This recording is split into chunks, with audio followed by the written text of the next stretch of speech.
کہ political equality تو ملے گا مگر سوشل ایکوالٹی نہیں ملے گا، تو بابا صاحب امبیڈکر نے ہم تمام کو کیا کہا کہ دیکھو میں تم کو سنویدھان میں 4 چیزیں دے کر جا رہا ہوں، یہ تمہارے ہتھیار ہے، یہ تم اس کو استعمال کرو تاکہ تم اس ملک میں عزت کے ساتھ اور پوری شان و شوکت کے ساتھ اپنی زندگی کو گزار سکو گے۔ کیا کہا بابا صاحب امبیڈکر نے؟ بابا صاحب امبیڈکر نے کہا کہ میں تم کو لبرٹی دیتا ہوں، آزادی دیتا ہوں،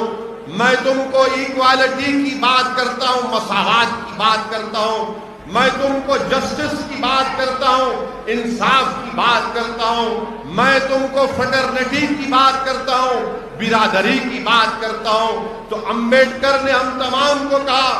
کہ اگر تم کو جب تک تم آزادی حاصل نہیں کرو گے تم اپنی زندگی شان و شوکت کے ساتھ نہیں گزار سکو گے، جب تک تم مساوات کو حاصل نہیں کرو گے تم سے ناانصافی ہوتی رہے گی، جب تک کہ تم انصاف کو حاصل نہیں کرو گے تم اس وقت تک روتے رہو گے کہ مجھ سے انصاف نہیں ہوا، جب تک کہ تم برادری فریٹرنٹی نہیں پیدا کرو گے تمہارے قریب کوئی نہیں آئے گا۔ اسی لیے نوجوانوں،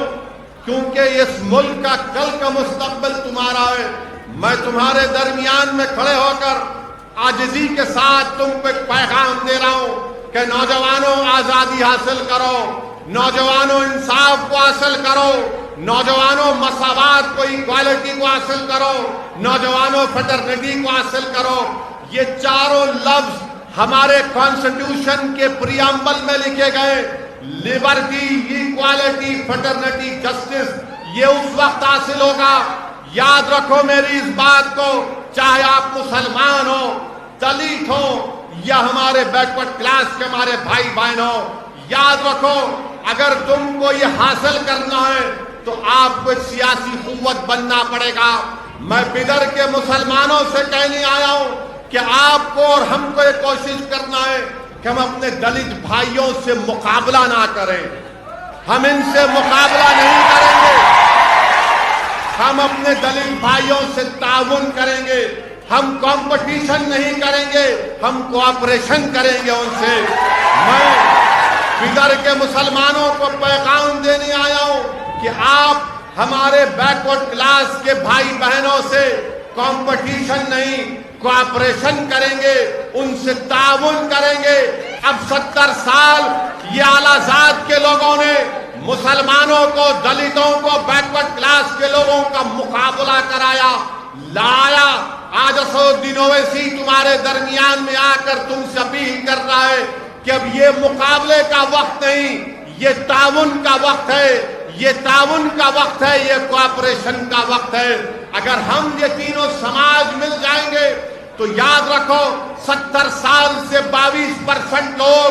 جو پوری ملائی کھا گئے، دودھ کا گھڑا پی گئے، اور ہم کو اور آپ کو یہ کہہ دیا کہ تم ایک چپراسی کی نوکری کے لیے لڑو، تم ایک کانسٹیبل کی نوکری کے لیے لڑو، تم ایک ٹیچر کی نوکری کے لیے لڑو۔ آج میں آپ سے اپیل کر رہا ہوں کہ جس دن اس ملک میں،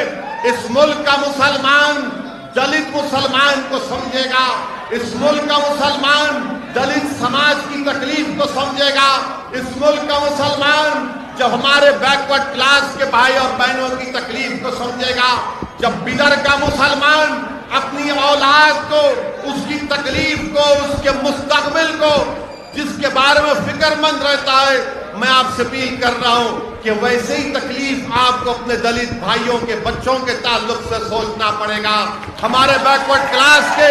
بھائی اور بہنوں کے بارے میں سوچنا پڑے گا، اس لیے کہ ہمارے کانسٹیٹیوشن میں لبرٹی،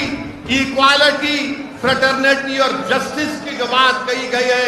وہ اسی وقت ہوگا میرے عزیز دوستوں اور بزرگوں جب ہم تعاون کریں گے، جب ہم لوگ کوآپریشن کریں گے، تبھی جا کر ہم یہ تمام چیزوں کو حاصل کر سکیں گے۔ یاد رکھو نوجوانوں، یاد رکھو نوجوانوں، اگر ہم علیحدگی کی دیواریں اٹھاتے رہیں گے، دلت سماج کے خلاف، اگر ہم علیحدگی کی دیواریں، نفرتوں کی دیواروں کو بلند کرتے رہیں گے ہمارے بیک ورڈ کلاس کے بھائی اور بہنوں کے خلاف، تو کبھی بھی انصاف نہ مسلمان کا ہوگا، نہ دلت کا ہوگا، نہ بیک ورڈ کلاس کا ہوگا۔ آج حالات اور وقت کا تقاضا یہ ہے کہ تینوں سماج کو مل کر بابا صاحب امبیڈکر کا جو خواب ہے کہ تم کو لبرٹی، ایکوالٹی، فریٹرنیٹی اور جسٹس کو حاصل کرنا ہے، میں بیدر کے دلت سماج کے ذمہ داروں کی موجودگی میں کہہ رہا ہوں کہ بھارت کی پارلیمنٹ میں دلت بھائیوں اور بہنوں کے لیے پارلیمنٹ کی سیٹوں کی ریزرویشن ہے، 100 سے زیادہ سیٹ ریزرو ہے۔ مگر بابا صاحب امبیڈکر نے ان لوگوں کے بارے میں کیا کہا تھا؟ کسی ایک پریس کے نمائندے نے بابا صاحب امبیڈکر سے پوچھا تھا کہ آپ کے سماج کے لوگوں کو پارلیمنٹ کی سیٹوں میں ریزرویشن ہے، تو بابا صاحب امبیڈکر نے جواب دیا کہ ہاں، یہ بات بالکل صحیح ہے۔